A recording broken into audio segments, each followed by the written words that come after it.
There's so much. I'm Lisa Atkinson, for those of you who I didn't get to meet. I know we've got several guests with us tonight, and so we're always thrilled to have the guests join us so that we can introduce the concept of women in philanthropy to you. We hope that you'll join us. We do a lot of great work for students to support different programs here at the university, and so you can ask any of us about that, and we'll be happy to tell you. But welcome to all of you. We're so happy for the members who are joining us as well. I'd like to thank the folks here in the Cornerstone for hosting us. They've been just a delight to work with. As you know, it's always our goal to bring you to campus to introduce you to aspects of the university that you may not know about. And so tonight we're in this new venue. It's called the Cornerstone. It's home to Esports, which is a growing global sport and business, and it's part of our Smart Campus initiative. You've also noticed it's home to great tenants like Ethereal Brewing. And so you each got a drink ticket when you came in. I hope you enjoyed that. They're going to be open for the remainder of the evening. Also, before I forget, I want to mention the parking. The gate was up when you came in. It'll be up when you leave as well, so you don't need a ticket or anything. Just exit.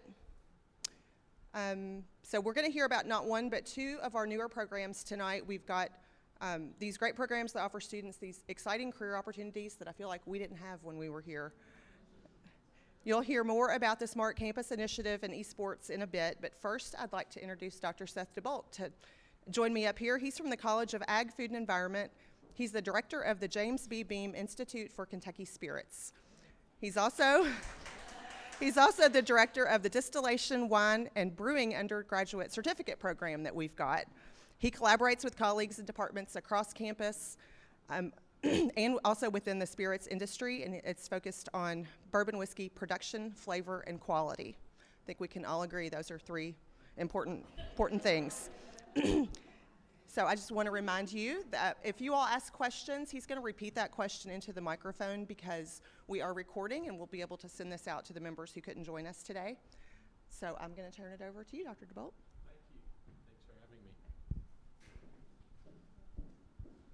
So first off, really appreciate the opportunity to come to speak with you all today. And I've already met Pat from Bardstown, and I feel like there is probably a ton of people in this room that know an awful lot about bourbon and bourbon history in Kentucky.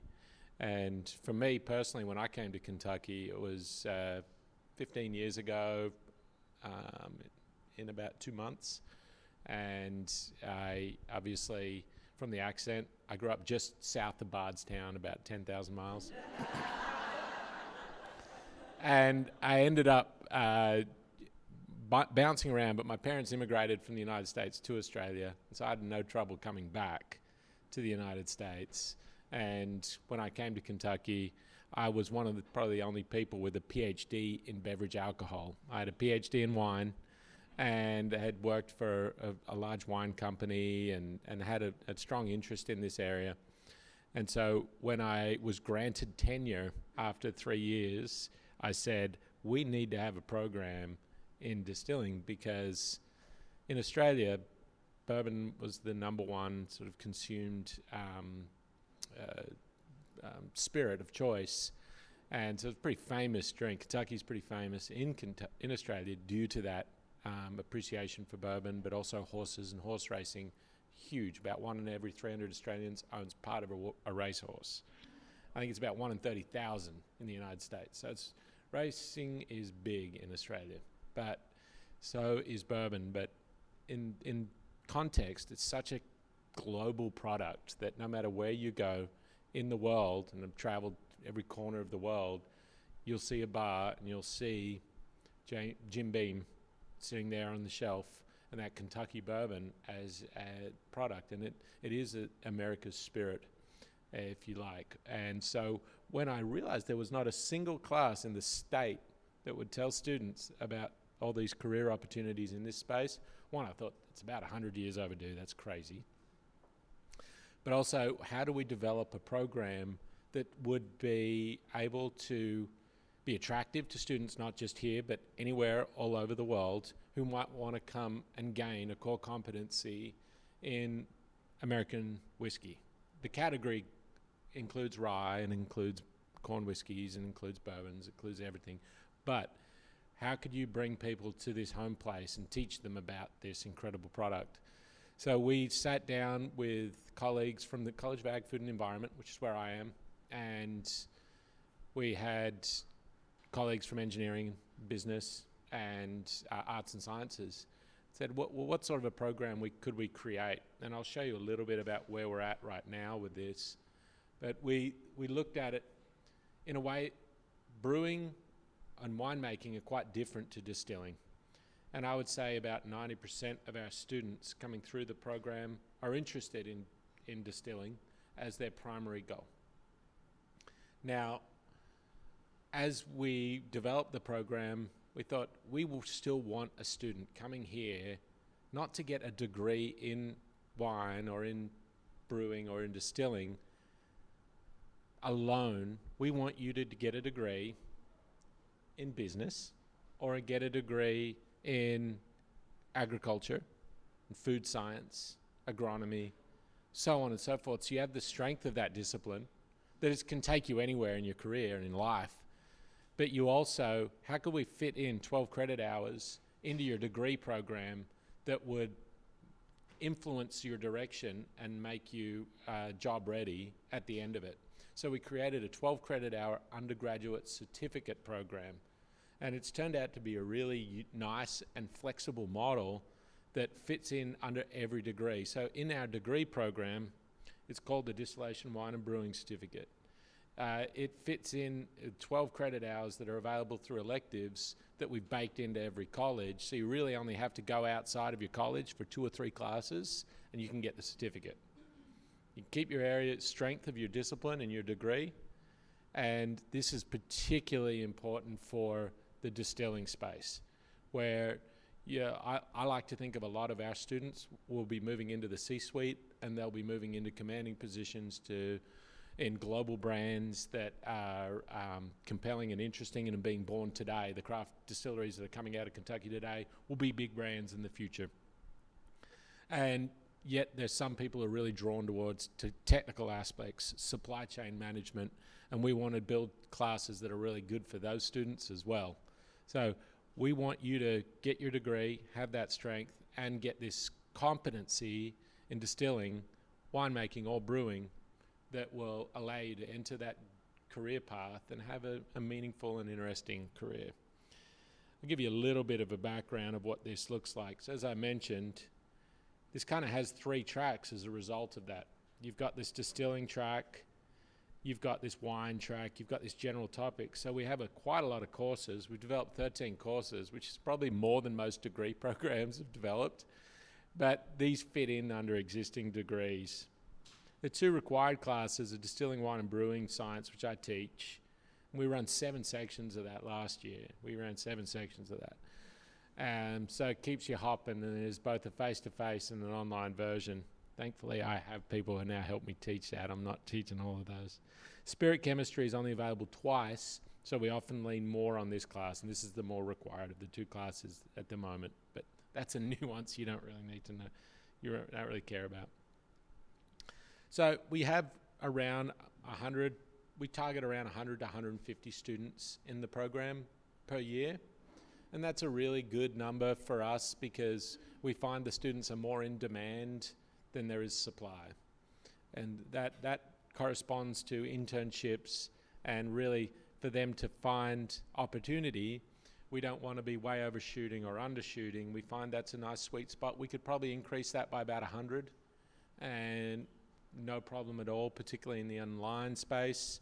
And we have students coming from everywhere from Miami to New York to Washington, to everywhere in between, who are coming online to join the program and get their education. So the online sections are really growing faster than the face-to-face, interestingly.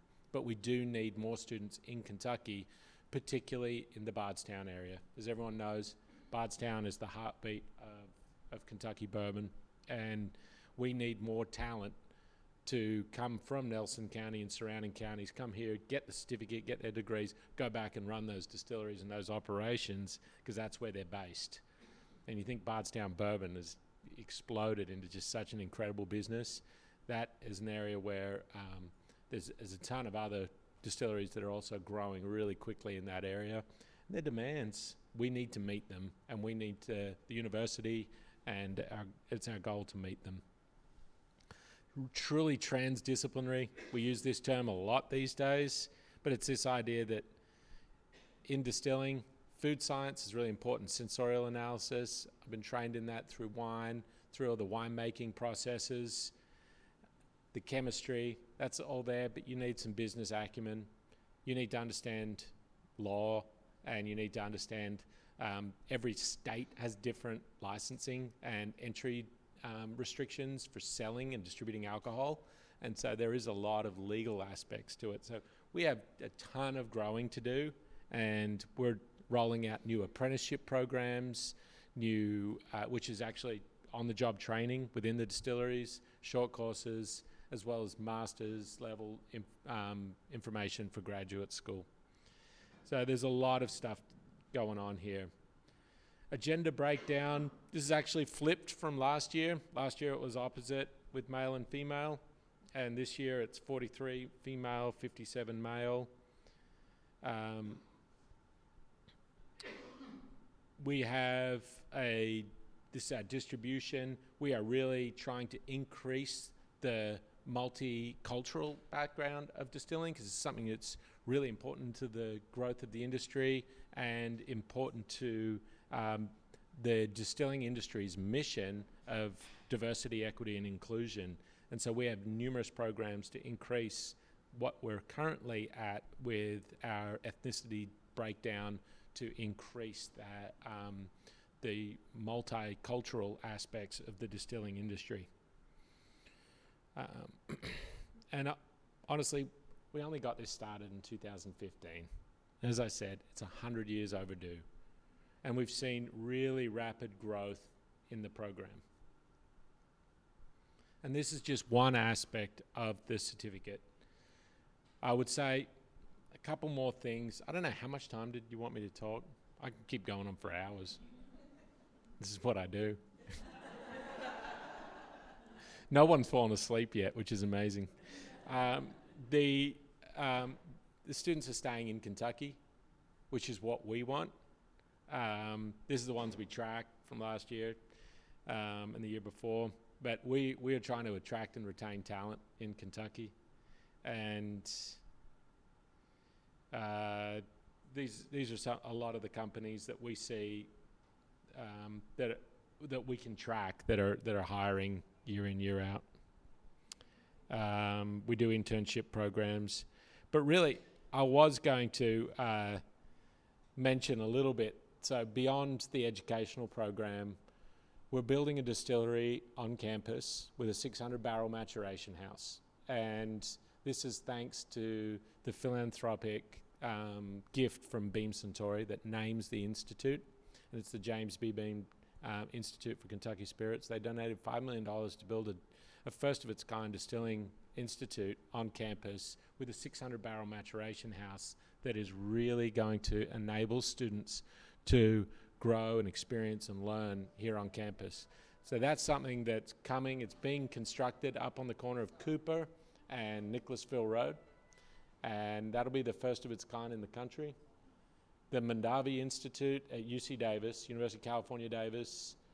I spent some time there. It is first class. They have a huge winery. That's where 85% of the Napa Valley's been trained for the past 100 years. And that relationship there is that if there's a problem in Napa, Sonoma, Central Valley, wherever, you could be lecturing your class, you'll just drop the mic and go and help. And that sort of relationship we need to foster with the bourbon industry here in Kentucky to make sure Kentucky bourbon still is 95% of the world's bourbon in 10, 50, 100 years from now. And so that's part of our mission. And we have a ton of research projects all across the university with master's students and graduate students working on problems that are really salient to the industry. And I don't really have enough time today to tell you about some of those success stories, but it's all return on investment research, not sort of interesting, sort of cutting edge, future, maybe 100 years out research. We really focus on it paying itself back in 5 years. And so we work with industry on really relevant problems, which is really fun that we can engage students in that. So I'm going to leave it there, and on behalf of the team, come visit us when we're open. I want this meeting in the Institute next year. It'll be open, and look forward to getting to know many of you from the Alumni Association, and we will host you anytime you want up at the Institute. Thank you very much for having me.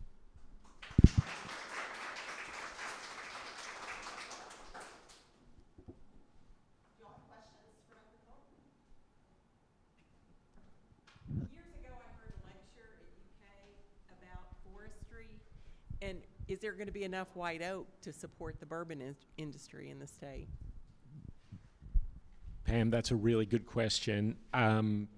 There looks like there is a gap in the white oak supply starting in about 20 years and lasting 30 years. And that's just the way white oak is harvested as a 100-year-old tree or 70 to 100-year-old tree, and it makes a couple barrels. So you've got to have all this inventory coming through and staged and be thinking 70 years out, and there's a gap. So if growth continues, there could be some insecurity there in that supply chain. And we're working on several possible solutions with both forestry as well as the supply chain to think about how could we be ready for that really quickly and adapt so we can create high quality bourbon. Thanks. Any other questions? Yeah.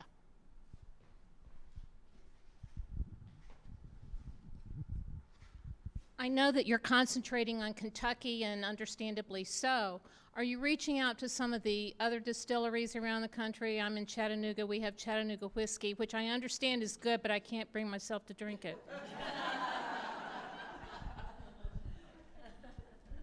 I won't tell them, Jane. You know, they've got company distilling. It's just started up there that are some of the best distillers. They actually all left, several of them left Jack Daniels. The old master distiller for Jack Daniels is down there with company distilling now. And Kevin Brent Smith is another person there who's just been one of the greatest people in this industry.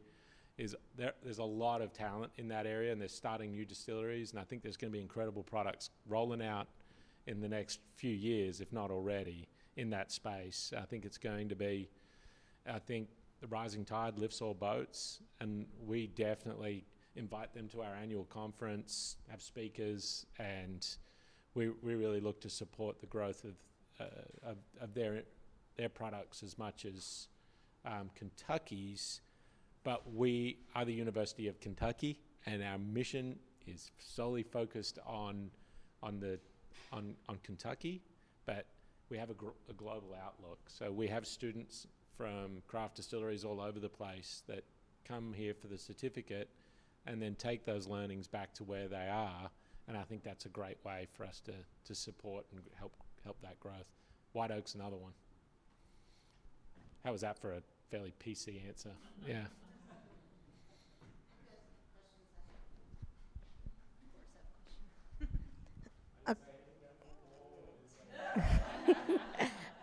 So you have a certificate. So what is the long-range plan? Will you actually be brewing there? I mean, distilling? What will happen? Thanks, Tanya. That's a great question. Will we be brewing and distilling? So brewing, the aspect there, will probably... I don't think that's going to be something we would do in terms of going to market, if that makes sense. We would support the workforce development piece. And that's really same with distilling. It's really small. 600 barrels is really tiny amounts. It's actually quite a lot of money's worth of liquid, but we would probably offer that off to for instance, a large partner distillery would blend that off in a number of minutes and not hours. And so we would be able to move that off into that product stream. But I think it would also be pretty amazing to be able to walk around with a group like this and a group of students who have come through the program and taste their products after 4 to 6 years. And so we would love the ability to do sensory and to do special bottlings that you all could take home and say, you know, I really liked that student might have been a family member of mine or some sort of a connection, and we'd all like to buy that barrel And we haven't figured out that part of it yet, but that would be pretty neat. We've just thought that would be neat. We haven't gotten any further than that. Yeah. Just to piggyback off of what you just said, would it like long term ever be a possibility? So if those are distilled into other bourbons, like to purchase that from a like large distributor and do like a combination of something. I mean, I think long term, like giving back to the university or doing some dual label or something like that would be such a cool program to say like it was happen here at UK, but then because I feel like people would buy those off the shelf. That's a great point. I don't think they'd ever hit the shelf. I think just on any given Saturday in the fall, you could have groups like this come through, stop in there, have a bottling done, pick a barrel, and you would be, you'd have that sense of pride, and you would give it to your friends and things like that. So I actually don't know the mechanisms to do that, but part of me thinks 4 to 6, it would need to be 6 years old and really high quality liquid for us to do that, and we'll probably have a very small amount of that. A lot of the experiments.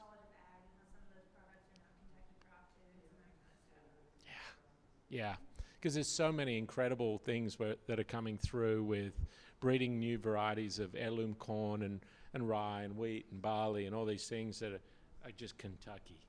And there's so much passion on the agricultural end, and bourbon is an agricultural product when you combine that with the forestry, and having that all part of that campus experience would be really incredible.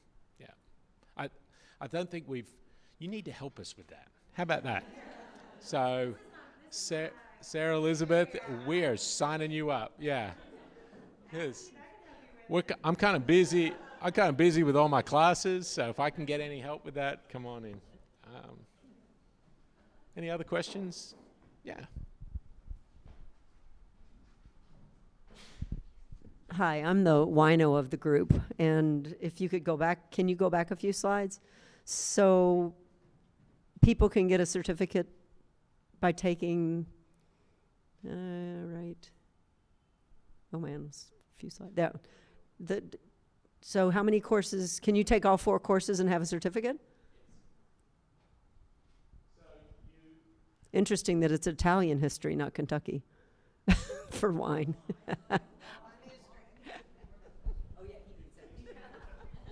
That is actually a travel experience to Italy this summer, and they've gone to France.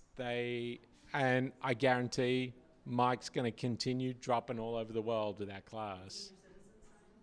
Sorry? Yes. Any person interested can take that, and they do. They're incredibly popular classes because it's taking the entire wine appreciation class in Italy. That's really what that is. And we're doing the...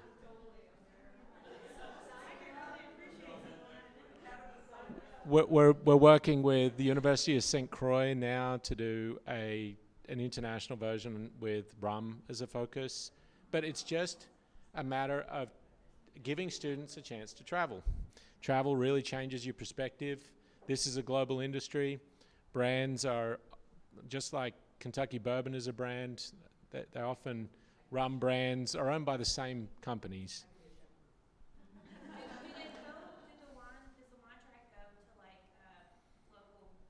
Oh, all the time. Is that where they have a lot of internship opportunities? Yeah. Talon, Equus Run, I mean, Cynthia at Equus Run has been such a huge supporter from day one, and Will at Talon was one of the first students in the program. I mean, and he's their head winemaker. And we have a really tight connection in the wine community with this program, and we just try to so intro to viticulture, intro to enology and wine appreciation, and the required class. And you've got a pretty sound foundation to know if this is something you want to do. And if it's something you want to do, yeah, go out to UC Davis, take your master's in wine, go be a winemaker, or go jump straight into being an assistant winemaker and take the more apprenticeship track. It's it is a really good track that's developed there on wine. We have a small winery at the farm, and they make and sell their own wine that you can buy, and it's pretty excellent wine too, if I do say so myself. So that model, I guess, we could apply to distilled spirits. But thanks. We are always actively looking to internationalize the program, whether it be Italy, the U.S. Virgin Islands, Scotland, Ireland. I think there's a ton of options that students can have a travel experience and challenge themselves in that way, but then also reach their educational goals throughout that process. Yes. I actually don't have a question, just a comment. I'm really pleased to see that you have beer, wine, and spirits tourism as part of your program, because tourism in Kentucky is a large industry, and I know that the spirits and the bourbon tours and the wineries have all played a big part in growth, and I compliment you on that. Point taken. When I travel through Kentucky, I often think of it. It's quite a beautiful countryside. I mean, some of those beautiful places on earth, and so having that tourism element of it and really promoting that, it's like visiting Scotland to visit Kentucky. And there's very few places on earth that just have that rare, magical, natural beauty, as well as this historical product that we can tap into. I think it's a great class. It's always packed out. It's usually over-enrolled several semesters back, but it's a terrific class.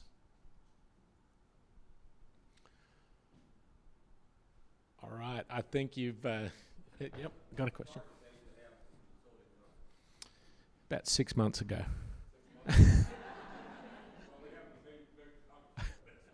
There's a hole in the ground, there's some dirt piles. So, yeah, the target date is August, I think it's about August 12th at 4:30 p.m. in 2023. But no one's counting. Yeah, it's been really delayed with all these things that have happened, and really we were meant to be open 6 months ago, and I feel bad because I keep telling people this and keep promising this, but it is moving in that direction, and hopefully we get out from the supply chain slowdowns and we're able to really roll through this last 6 months here.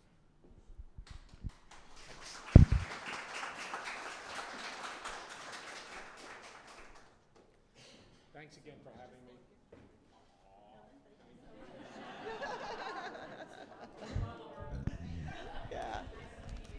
Yeah, I wouldn't be silly enough to give him a bottle of bourbon. Well, I've never really considered a Women in Philanthropy field trip, but I don't know, maybe our first one is an international field trip. What do you say? Well, Heath, I'm sorry that you have to follow that. But you all, yeah. Next, I would like to welcome Heath Price up here. Heath is the Associate Chief Information Officer for the University of Kentucky IT Department. He's in charge of all of it, I feel like, and he came to us after working in business and in different education areas, and is really I don't want to say the brainchild, but he did a lot of work really to bring the esports and the Smart Campus Initiative here. And so I know I've learned a lot about this program over the last, I'll say, month since we really got into planning it. And I said to him, I really didn't know it wasn't anything more than a recreation space for students. And so I'm excited to have him tell you all what it is. Several people asked me as we were walking through, like, what's in there? What's in there? And so I'm going to let you do all that, and he'll let us know really what an opportunity it is for our students. So.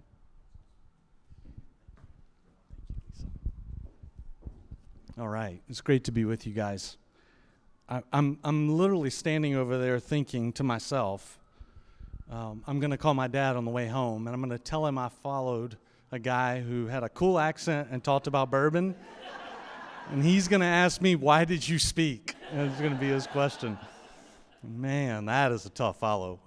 It is really amazing, right, to think about the range of topics tonight that we're talking about. And this is a fun topic that I get to talk about, kind of why we are UK esports, why we are existing at this point, why this has come about, but also kind of the future of maybe where this goes. And I think we can all together, as I maybe talk through some of these details and just share a little bit of the statistics around what we've learned, we can all kind of get a picture, right, of maybe what's coming, in some cases 5 years from now, but I think in a lot of cases 30 to 40 years from now, and some of how the world of gaming continues to evolve.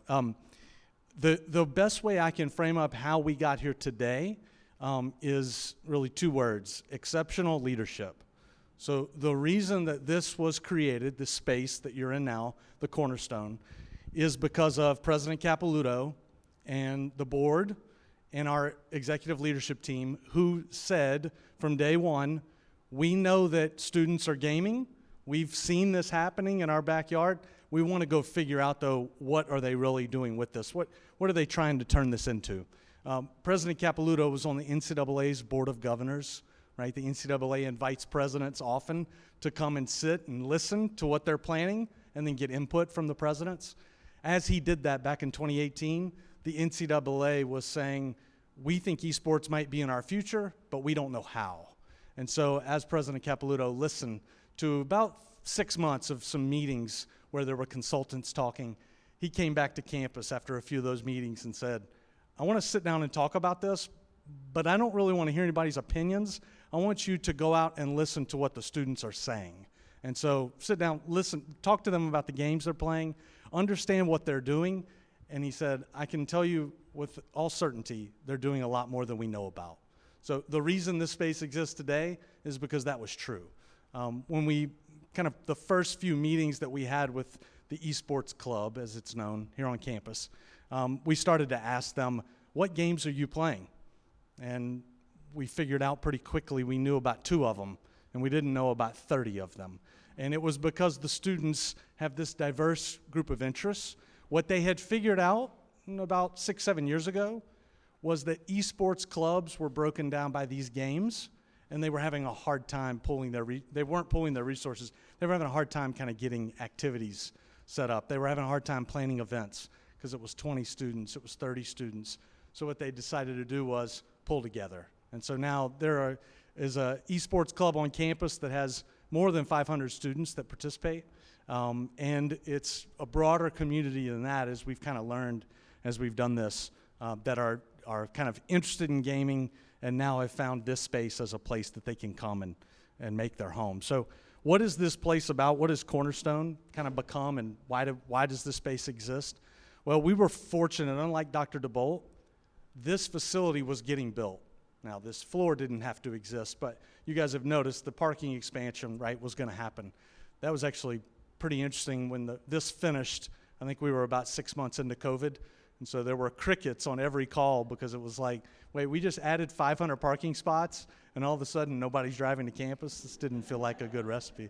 It turns out, right, that it was certainly good vision to have, and it's going to pay dividends. Having an ability to have 1,000 parking spots in this footprint obviously allows for the community to be able to come and enjoy the space, and for Ethereal and some of our other partners here in the space to really get good foot traffic and the type of people that they need entering the space to make the business warrant the lease that they're paying. This esports space is about 5,000 square feet, and in those early conversations with our students, we heard a lot about we don't have a place. There's no place that we can identify and other students can know where to come and belong, where to come and play games. So that was obviously an impetus for us to talk about what we would create.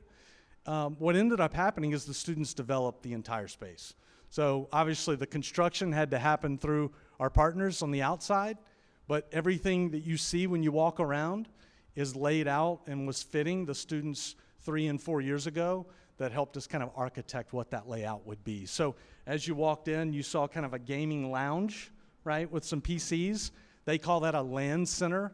LAN is what they call it. So it's a gaming area where you can come in, sit down, play games on a PC or on the consoles, the Xbox, the PlayStation, so on and so forth.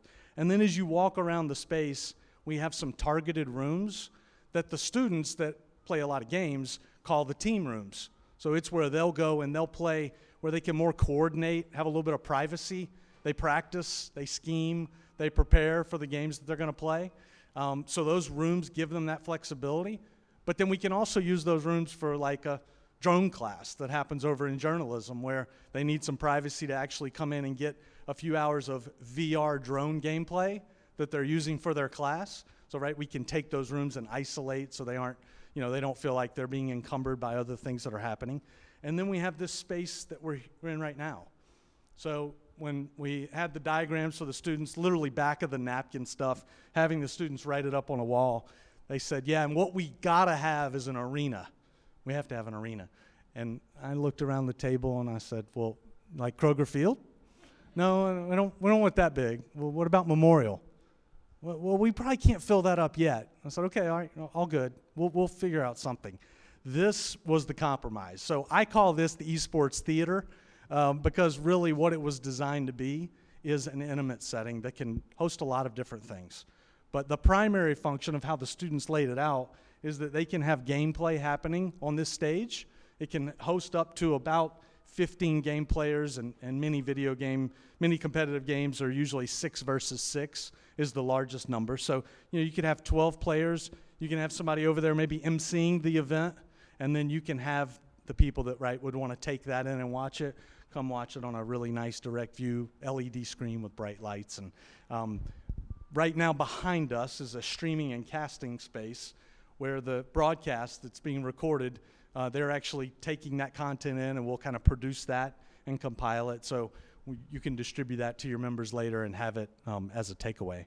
So it's been really awesome to kind of see the students imagining the space, and then as we've gotten to see kind of month after month over the last year, as we've been able to come back in person, which was important for us to exist, how the students use it. And they have really taken a multitude of ideas and kind of turned this space into a real living room, if you will, of how they play games and how they do it together. So I do want to open it up to some questions because I have a feeling your questions are better than just about anything else I'll say. But before I do that, I just thought it would be helpful to put context around the space that we have seen in video games and esports and why we are paying attention to it now and looking into the future. There are today 2/3 of the households in America that have at least one gamer in them. So 67% of all households in America have somebody playing games on a daily basis, right? We often think, I have a 15-year-old oldest and an 8-year-old youngest. We often think, it's probably the 15 or down to the 8. Actually, of all the players in the world, and this is a worldwide statistic, 76% of players, gamers, are over the age of 18. So 3/4 of the gamers are over the age of, when students get out of high school and hopefully come to college, come to UK.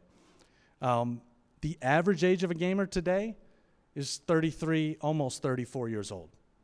So the young people that we're seeing that are coming, the incoming class this year, probably have some parents in the 35 to 40 range that have been gaming with them for quite some time. They're actually doing it with their kids, This is very much kind of a family social event. We also often think, and we've seen some of the challenges with this in our own environment, as far as guys versus girls and who plays, it's often the thought that, well, this is a guy thing. Guys are the only ones that game. And statistically in America, that is not true. Over today, right now, over 50%, 51, 52% is male, 48, 49% is female. So there are a lot of female gamers out there, and it's something for us within kind of the initiatives, the programming, some of how we look at the future that we're really trying to combat, because when you get to the college side, it is heavily male. And so how can we design programming? How can we invite maybe, certain student groups to the table that can help us understand what does the female gaming audience want? What are they looking for? And how can we be providing that in an environment like this? So just a few stats to kind of summarize, The space is really dynamic. I think it's changing a lot. And very interested kind of in the questions that you have about the space, what we're doing, and would also be really interested in perspectives or opinions that you guys would have. Sarah Elizabeth would kick it off, of course.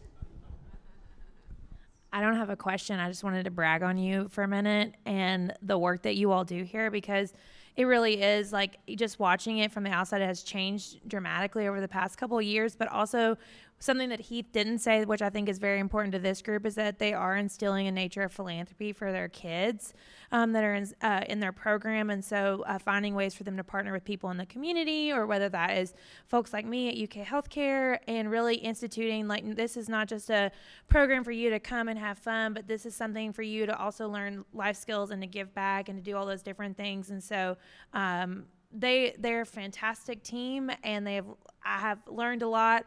I have learned many video games as well from them, but also I just think that's a really important thing to note, is that they're instilling that sentiment, especially at the esports club level, of what it is to be a good human going out into the world after this, and educating them on a global level. All right, so which game has the most teams, and have you already outgrown your space? Can no comment be an answer for the second one? No, sorry. So the first question was, what is the most popular game within teams? So competitively, right? What are people playing? And then have we outgrown the space? Which, right, doesn't everybody say? They just, it outgrew it immediately. It's tight, yeah. So, it's interesting. I think we could have built the footprint to be bigger right out of the gate. Some of the square footage that we used and how we built this out was because, number one, we wanted to have really good partners on the other side of the space. So y'all saw it with Ethereal tonight. During the semester, when we have Miyako's here doing the sushi, when we have, Rolling Oven doing the pizza, that was we knew gonna be really important to our campus community, but also to this broader community around, right, the downtown and around the area, and we've seen that to be true. So we had an opportunity to have a little bit more square footage. I do think one of the other things we've loved about the decisions that the students helped us make is the intimacy of being together is really, really good for this environment. So, one of the reasons we're using esports, right? We call it esports. We talk about esports a lot because it's a great buzzword, but really what we're talking about with the industry, what Sarah Elizabeth, we got to partner with them on in UK Healthcare and doing just some fun events, this is about video games. And when you look at the spaces, when you look at video games versus esports is about today $1 billion industry. It's a lot of money. It's $1 billion industry of people that are producing games that are creating competitive environments, right? That like we have NBA basketball teams. There are organizations that have esports competitions and pay players money for winning those competitions. But video games is almost $200 billion. So these numbers globally, right, tell us that this is a space we want to pay attention to when we think about our students and their careers, when we think about what opportunities they're going to be asking us to help them navigate towards. The world of video games, much like worlds of sports, music, other entertainment, it really is about entertainment. It really is about those opportunities. So there are game companies out there looking for social media managers. There are game companies looking for HR. There are game companies looking for accountants.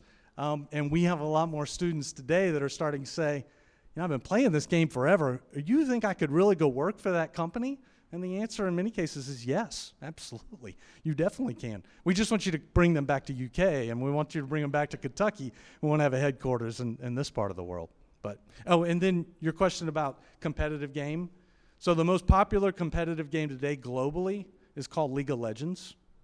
It's created by Riot Games. And the genius of that game, which was created almost 15 years ago, is they literally built the game to be competitive within teams. So not individually competitive. They made it to be a team of 5 players. Each team then has different roles, and those roles kind of make up this community of competitive players. And so the best League of Legends players in Korea, starting salary is about $500,000 a year. most of them, the really, really good ones, are making a couple $1 million a year. So it's pretty spectacular. Now that is a different part of the world, but it is pretty amazing. Okay, so I don't understand this world, so I'm asking my question, and it could be really stupid. So do these kids just come and play, or are they developing a new game, or are they taking classes into how to play the games, or do they already know because they grew up with it? And if they came up with their own game, is there like I know the people that started Warby Parker. The three of them went to Wharton Business School, and they happened to be classmates, and they worked on it as a master's program together. I mean, is this something that these kids are doing, working on, or they're just having fun? Yeah, so I would say right now, today, in this space in higher ed, I mean, a lot of this is they're having fun. They're already doing it. They're playing their games in their apartments or their res halls when they get here, but they're doing it so many years before they get here that one of the opportunities we feel like we have in looking into the future is we want them doing it more together, right? So there is a lot of those statistics that I read, the average age being 33, 34, there is still a lot of gameplay that happens independently. But what the industry is moving towards because of technology, Wi-Fi, Ethernet, so on and so forth, connectivity that we have, is people are now playing more games online together. So the ability for them to do that in a res hall or a dorm room or apartment, for us, starts to bring about some ideas of isolation and not being in the communities that we want them forming while they're on a campus like ours. So we definitely are trying to draw them out. Dr. Debolt said something early on in his presentation that I think is very relevant to how we look at gaming and thinking about academics. I hope students are developing the next huge game. It is different than spirits, and I know it's a competitive market, but that market is people that are going to be very niche to want to be in that. Most of the young people that come here that play games would say they want to develop a game, the large majority. They all think they can. I mean, coding is not foreign to these young people. They have pretty easy access to the technology. They've played Minecraft. They probably have a friend or a couple friends who are doing their own coding already. The idea of developing a game that can even be like successful to pay your rent is very, very difficult. It's very hard. It's not an easy space to make money in. So the companies that have done it really, really well globally, and these are global companies. I mean, Microsoft is one of the biggest game publishers in the world.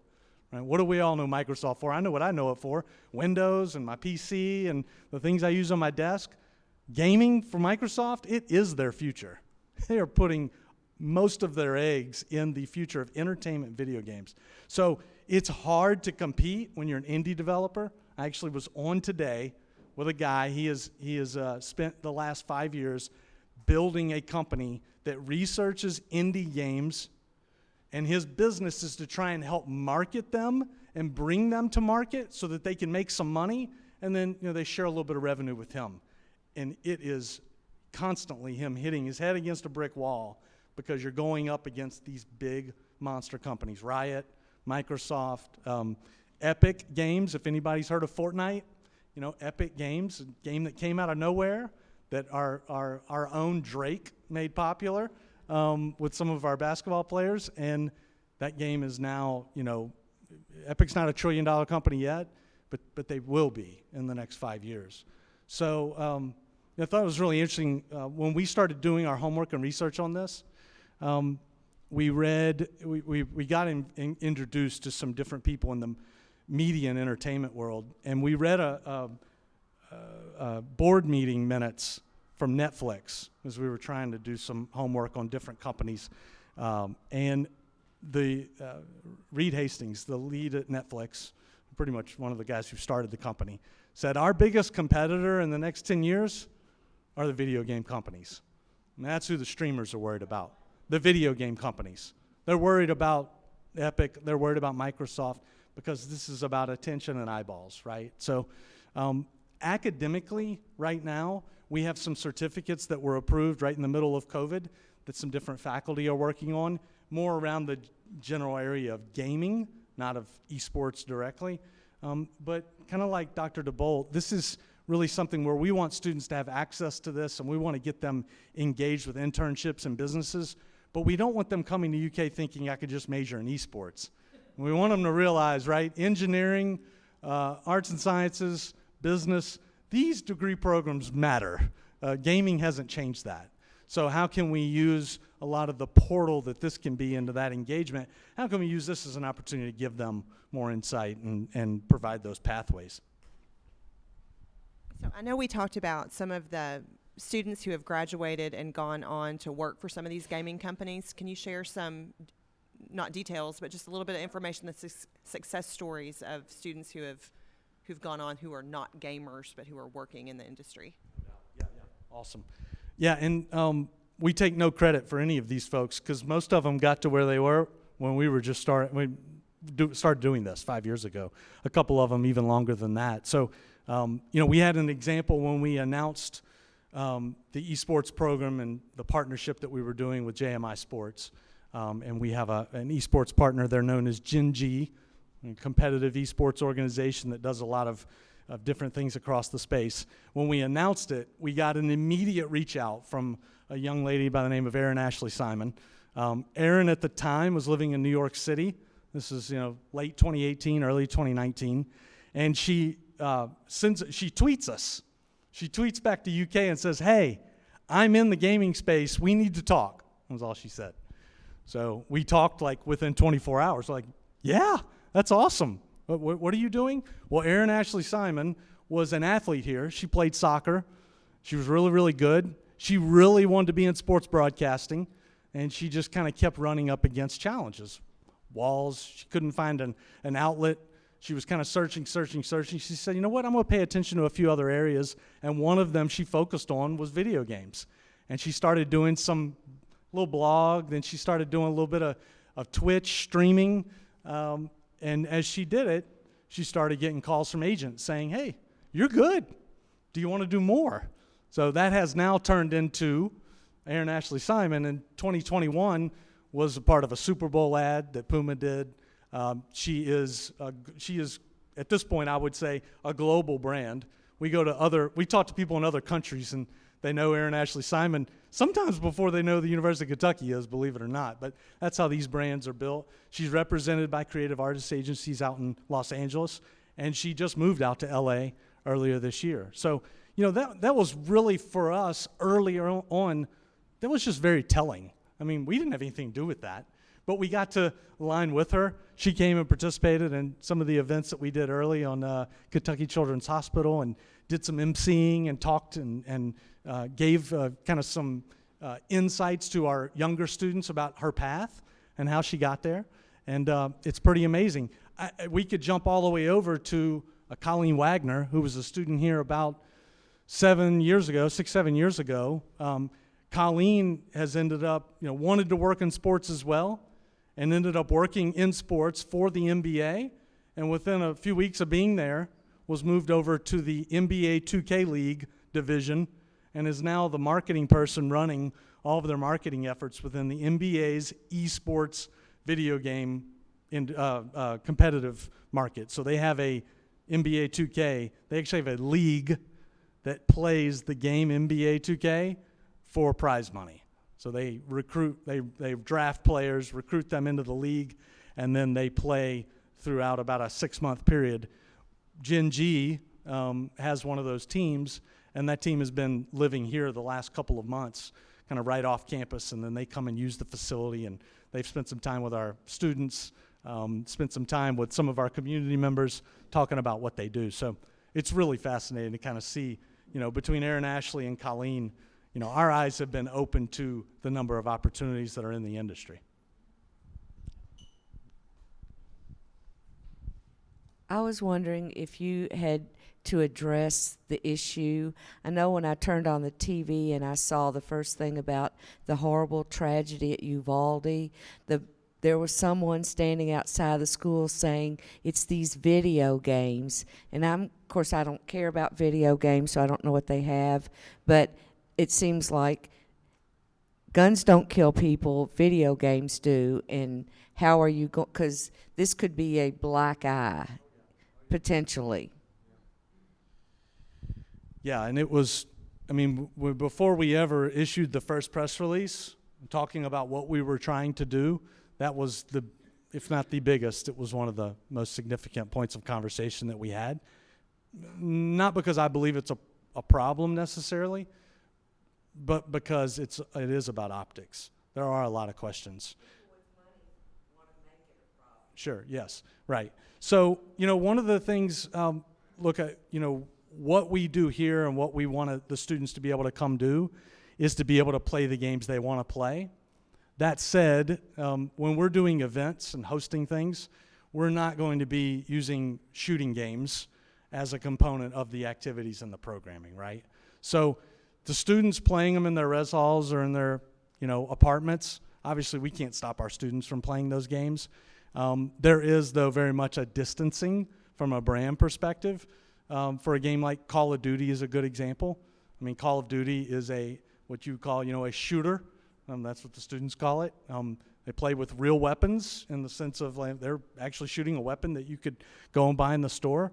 So, we know those things are there. I think we've been able to do a pretty good job of, again, distancing and saying to the students, when you're here, the games that you play, the games that we're promoting are largely going to be games that you'd play with your family. I mean, a lot of this is like old Nintendo games, Super Smash, right? Those are fun games. Kind of fun, little whamma jamma. They punch or hit or kick. But, violence was a tough word. There aren't many games there aren't a lot of games that don't contain some level of violence. And so I know one example that we've dealt with early on, about 3 years ago, was KHSAA, so the High School Athletic Association. I'm not even sure how many of you guys would know this, but they actually offer esports as one of their sports to the high school students across the state of Kentucky, which blew me away. Kentucky was one of the first 5 states in the U.S. to actually offer it, which I think was pretty cool. Right off the bat, the day they announced it, they got a call from the CIO of the state of Kentucky and saying, well, we can't play violent games on our internet in the state of Kentucky. We're not going to allow that. Well, one of the games they're playing was League of Legends. In League of Legends, you do some things that people could consider. I mean, you're hitting, you're doing magic spells, you're maybe chopping with a sword. I mean, there is some back and forth. Over time, as the CIO and others in the state of Kentucky got to see it, they got a little more comfortable with it. But about a year ago, the group that KHSAA works with, Play Versus, which is a big organization that hosts these online events for high schools, they announced they were doing a deal with Fortnite. So they were going to offer to high schools they could play Fortnite. Well, that was a full stop. It was like the high schools are not going to play Fortnite when you're carrying a machine gun around and you're shooting across a map. So for Kentucky High School Athletic Association, it was like, hey, great announcement. We hope you do it elsewhere, but you're not going to do it here. And I think our disposition has just been very similar to that. Trying to help our students learn through some of these examples, but also trying to make the best decisions for the university. And a lot of times that will mean arm's length for certain games that just are not fitting of our brand. What else? Is this used as a recruiting tool for students, and how can the community access this? That is a great question. So, yeah, it is. It's funny. It's. I don't know that it's on the incoming freshman tour yet. I think it's a little bit on the. It's like an addendum to the tour. Once you tell the parents that Ethereal's down here, they're going to come over anyway. So the gaming can be secondary to that. But it definitely has been an interesting piece of kind of talking and communication as we spent some time over the last 2 years, with high school students, with middle school students. What was it, about 2 months ago now, Dell came over and did a program with Fayette County Public Schools that they called Girls Who Game.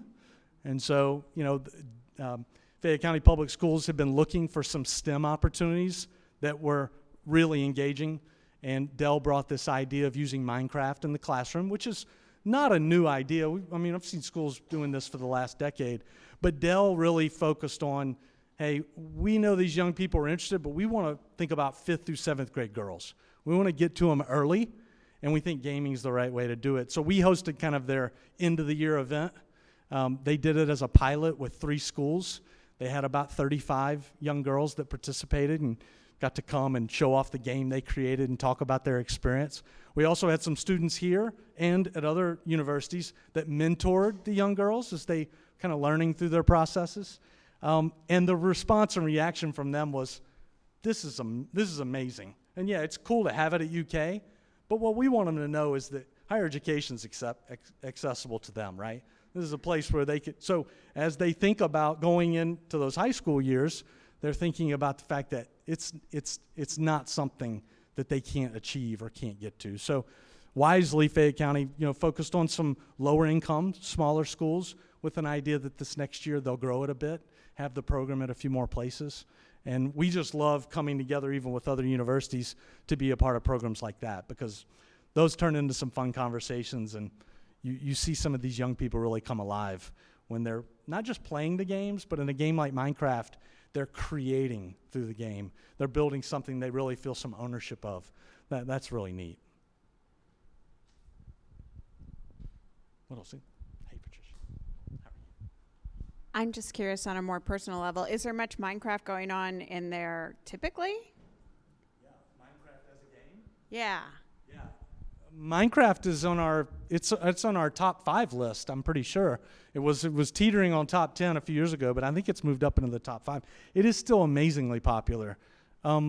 Students are so creative. So one of the things that we did, it was one of the things we did with you guys with Gen G, was we had a bit of a competition around some students getting together and building some things in Minecraft, and then having some judges judge them and decide what was the best, what was the coolest layout of it. I think they built a Kroger. I think that was one of the events. And I think with y'all, they might have built some part of like a healthcare, some building that they all had to compete, and like who wins, who gets the best. It's subjective judging, but it was fun. They all kind of get into it.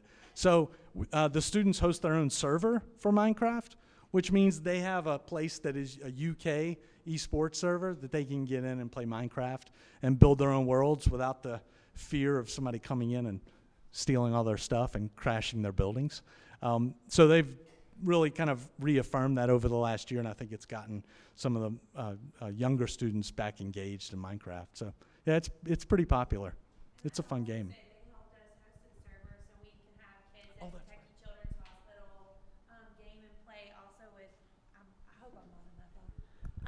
With collegiate students and professional gamers. So we've had professional influence gamers that have come to this partnership because of them, but then they've been able to game with like inpatient children at the hospital, or children that are released from the hospital and still seeking treatment. So it hasn't just been a one-time thing, it's been multiple, and Minecraft is very popular among children. And we can't do too much of those opportunities, those types of things, right? Because the students get more out of it a lot of times than the children do, right? So, I mean, the students end up loving it.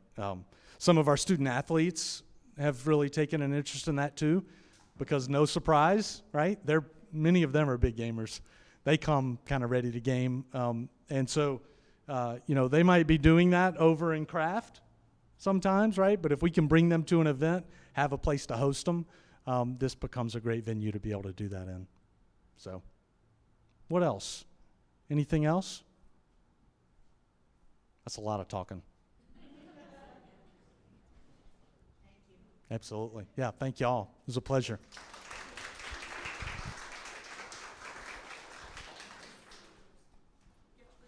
Oh, thank you so much. So kind. All right, no more questions? What, Ellen? Yeah, that's right. All right, well, if you all don't have any more questions, that is all we've got for tonight. You're welcome to hang around out front, enjoy more food and drink out there. We can sit around and talk to each other all night long. Yeah. And I'll send out the recording just as soon as I get it. I'll make sure that you all get it as well as everybody who couldn't be with us tonight. So thank you for coming.